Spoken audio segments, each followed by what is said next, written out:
atau perkuliahan terakhir,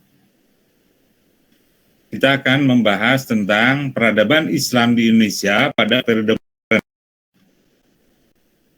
Saudara sekalian, secara umum peradaban Islam modern di Indonesia itu sesungguhnya tidak banyak beda ya dari sisi perkembangannya dengan di wilayah-wilayah lain seperti yang sudah kita diskusikan. Jadi ada proses pembaruan Islam tentang mulai terjadi pada awal abad ke-20. Awal abad ke-20, lalu juga ada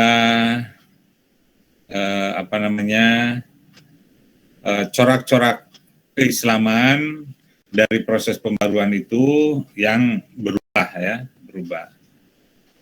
Sedangkan pembaruan Islam itu sendiri terjadi seperti juga di kawasan Islam lainnya, yakni dalam bidang keagamaan, ya, bidang pendidikan dan sosial politik. Nah, sementara kalau coraknya sendiri secara umum menunjukkan seperti ini, 3 corak pembaruan, ya. Ada yang bercorak puritanisme reformis, artinya melakukan pemurnian keagamaan sembari memperbaiki bidang-bidang keagamaan itu. Ada yang bersifat reformisme modernis, artinya upaya untuk melakukan perbaikan, pembaruan, tetapi dengan mengembangkan pola-pola modern Barat, ya, khususnya di bidang pendidikan dan juga sosial politik, sosial ekonomi. Nah, ini reformisme modernis.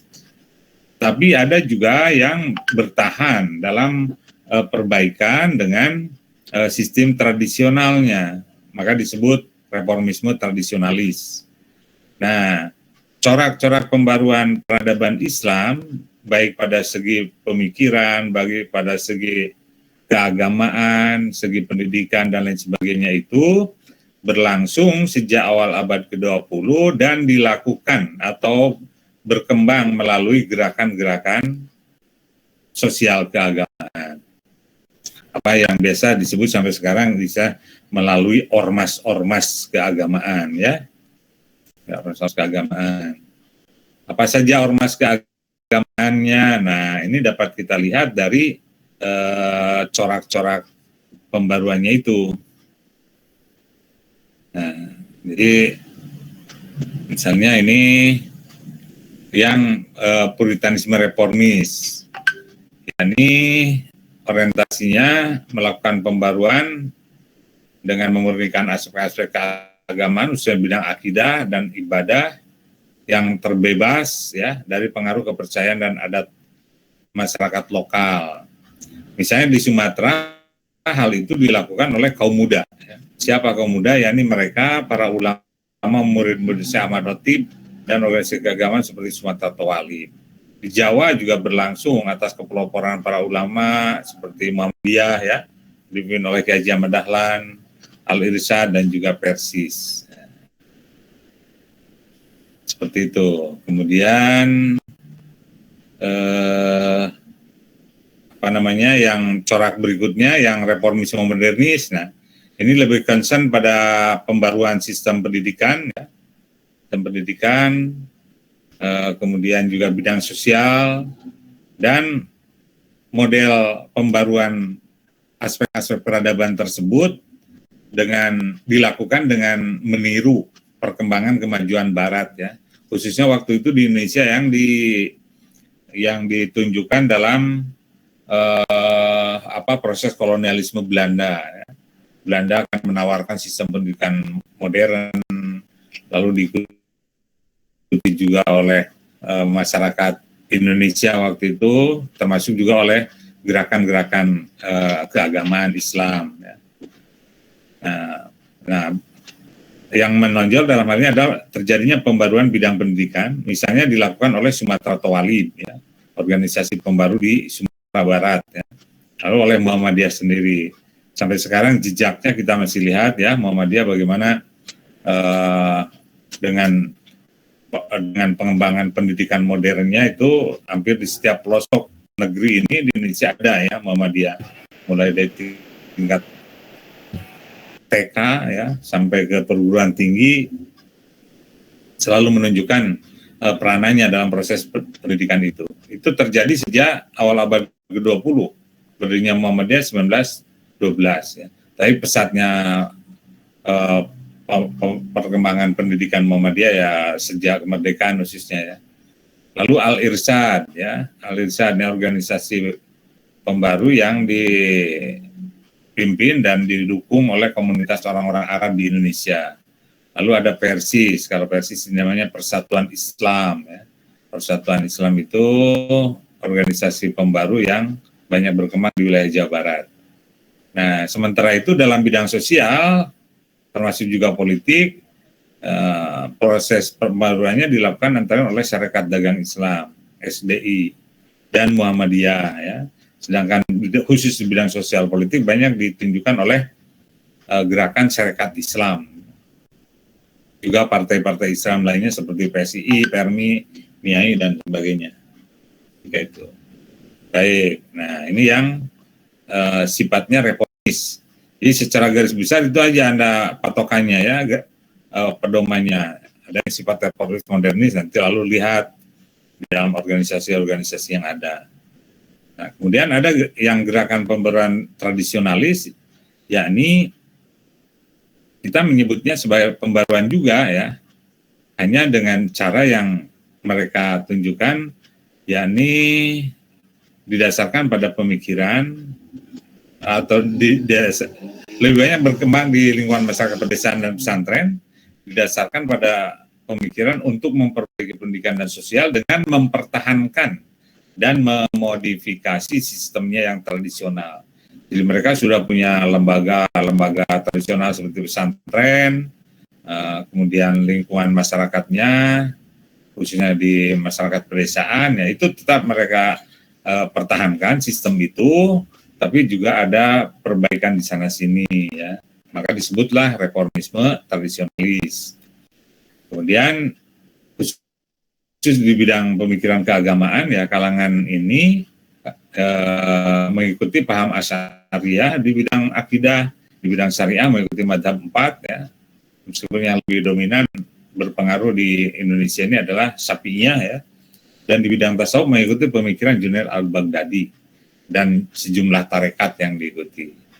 Nah, gerakan yang berpola reformisme tradisionalis ini bisa Anda lihat dalam sejarahnya maupun perkembangannya sampai sekarang. Misalnya kalau di wilayah timur, di wilayah Sumatera ada yang disebut Al-Wasliyah ya.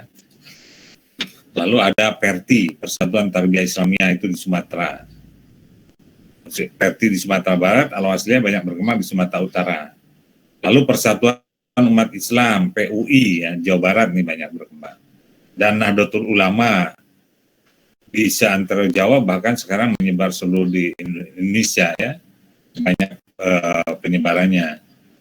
Juga ada lagi Nahdlatul Wathon di NTB, khususnya pada awal abad ke-20 ya, penyebarannya seperti NU baru seputar Jawa ya. Nahdlatul Wathon juga NTB, tapi sampai sekarang pun Nahdlatul Wathon bisa dikatakan organisasi yang ciri khas dan berkembang di NTB ya, masyarakat Mataram, Nusa Tenggara Barat. Baik, saudara sekalian. Nah, yang tadi dijelaskan dengan pola-polanya seperti itu tumbuh dan berkembang sebelum Indonesia merdeka, ya, sebelum Indonesia merdeka.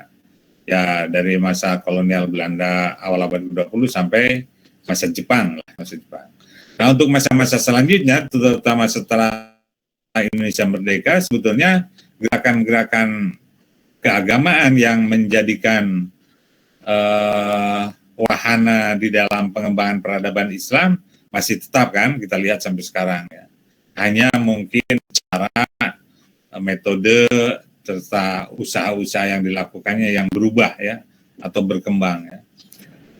Nah, tetapi di sini secara umum kita bisa melihat ya, khususnya di perkembangan Islam masa Indonesia merdeka, kaitannya dengan peradaban Islam itu di masa Orde Lama, misalnya bisa kita lihat kontribusi umat Islam pada revolusi kemerdekaan, lalu kontribusi umat Islam dalam pembentukan negara, pertumbuhan partai-partai Islam. Di sini menunjukkan pergumulan peradaban Islam, ya, khususnya pada segi sosial politik, ya, pada masa ini. Bagaimana umat Islam menunjukkan kiprahnya di masa Orde Lama itu, kemudian juga masa Orde Baru, ya, peranan umat Islam dalam pembangunan, kemudian sosial politik umat Islam pada masa ini berkembang pesat. Nah, sedemikian juga pada masa kontemporer, ya, di mana perkembangan berbagai organisasi massa itu lebih masif, ya, dan dinamis, baik dalam bentuk partai-partai politik, organisasi sosial, keagamaan, organisasi sosial, dan juga organisasi keagamaan, baik dalam ormas maupun NGO lainnya. Nah, lembaga-lembaga sampai sekarang kita lihat pendidikan, sosial, keagamaan, dan juga sosial politik, umat Islam tidak bisa dilepaskan dari dinamika Indonesia itu sendiri. Ya, nah, baik, ya. Nah, ini kalau didasarkan pada pola pemikiran Islam khususnya di periode kontemporer ini mengalami perubahan banyak. Ada yang menunjukkan neomodernisme, ada yang neotradisionalisme, artinya yang modern juga mengalami perubahan sehingga disebut neomodernisme misalnya. Yang tradisional juga menunjukkan perubahan, maka disebut neotradisionalisme, ya, dengan ciri-cirinya sebagaimana dijelaskan dalam slide ini. Nah, ada juga yang bersifat neofundamentalisme, ya. Sekarang berkembang neofundamentalisme itu, artinya fundamentalisme baru, ya, keinginan untuk kembali kepada sistem khilafah, misalnya kalau dalam masalah politik kan, kemudian berusaha untuk menghidupkan Islam sebagaimana dicontohkan pada periode awal Islam, ya. Tetapi ada juga kecenderungan peradaban Islam yang bercorak liberal, ya. Nah, di mana ciri khususnya yang liberal itu tidak terikat pada kecenderungan tertentu, bahkan gerakannya ditunjukkan dengan memberikan banyak kritik terhadap paham serta keagamaan yang dipandang sudah mapan, ya.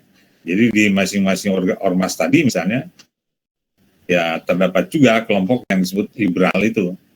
Kalau NU biasanya menyebut dirinya sebagai JIL, ya, Jaringan Liberal Islam. Itu para pelakunya adalah tokoh-tokoh muda NU.